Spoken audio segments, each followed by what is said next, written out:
राजस्थान की तपती रेत, जहां हर कण में इतिहास बसा है, जहां हर हवा के झोंके में तलवारों की खनक सुनाई देती है। ये कहानी है एक ऐसे वीर की जिसने अपने स्वामी के लिए, अपनी मातृभूमि के लिए अपना पूरा जीवन समर्पित कर दिया, जिसने मुगल साम्राज्य के सबसे शक्तिशाली बादशाह को चुनौती दी। ये कहानी है वीर दुर्गादास राठौड़ की।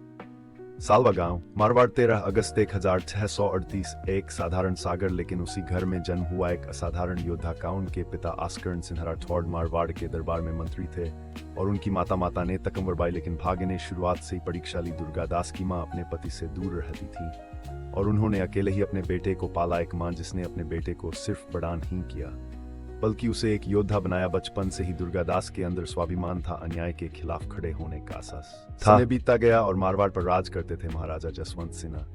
लेकिन 1678 में अफगानिस्तान में उनका निधन हो गया और यहीं से शुरू हुई एक बड़ी साजिश। मुगल बादशाह औरंगजेब ने मौका देखा।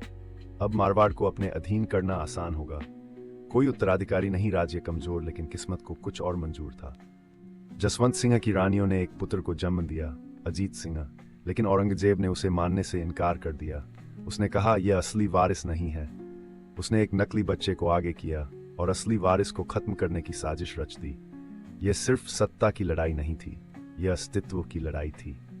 यहीं से दुर्गादास ने कसम खाई, जब तक मैं जीवित हूं मारवाड़ किसी के अधीन नहीं होगा। उन्होंने छोटे अजीत सिंह को अपनी सुरक्षा में लिया, उन्हें छुपाया, उन्हें बचाया और शुरू हुआ एक लंबा युद्ध। मुगल सेना शक्तिशाली थी लेकिन दुर्गादास के पास था बुद्धि और रणनीति। उन्होंने छापामार युद्ध अपनाया, रात के अंधेरे में हमला और फिर गायब। मुगल सेना परेशान हो गई।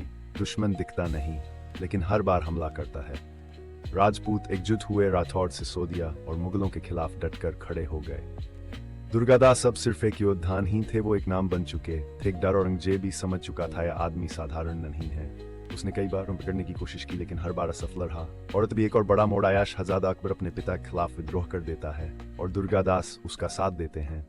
यह विद्रोह इतना बड़ा था कि औरंगजेब को पीछे हटना पड़ा। दुर्गादास ने सालों तक अजीत सिंह को छुपा कर रखा और खतरे से बचाया। वो सिर्फ एक योद्धा ही, एक डाल थे। 1707 औरंगजेब की मृत्यु और यही मौका था। दुर्गादास ने हमला किया, जोधपुर को आजाद कराया, अजीत सिंह को महाराजा बनाया, मंदिरों का पुनर्निर्माण हुआ, मारवाड़ फिर से स्वतंत्र हुआ। लेकिन इतनी बड़ी जीत के बाद भी दुर्गादास और अजीत सिंह के बीच मतभेद हो गए। जिसके लिए उन्होंने सब कुछ किया, उसी ने उन्हें दूर कर दिया। ये इतिहास की सबसे कड़वी सच्चाइयों में से एक। दुर्गादास ने सब छोड़ दिया और चले गए उज्जैन, जहां उन्होंने भगवान महाकाल की शरण ली और वहीं अपने जीवन के अंतिम दिन बिताए। जिसने अपना जीवन दूसरों के लिए जिया, जिसने कभी अपने लिए कुछ नहीं मांगा, वो आज भी इतिहास के पन्नों में अमर है। वीर दुर्गादास राठौड़, वफादारी और स्वाभिमान का प्रतीक। अगर आपको ऐसी वीरता की कहानियां पसंद हैं तो राज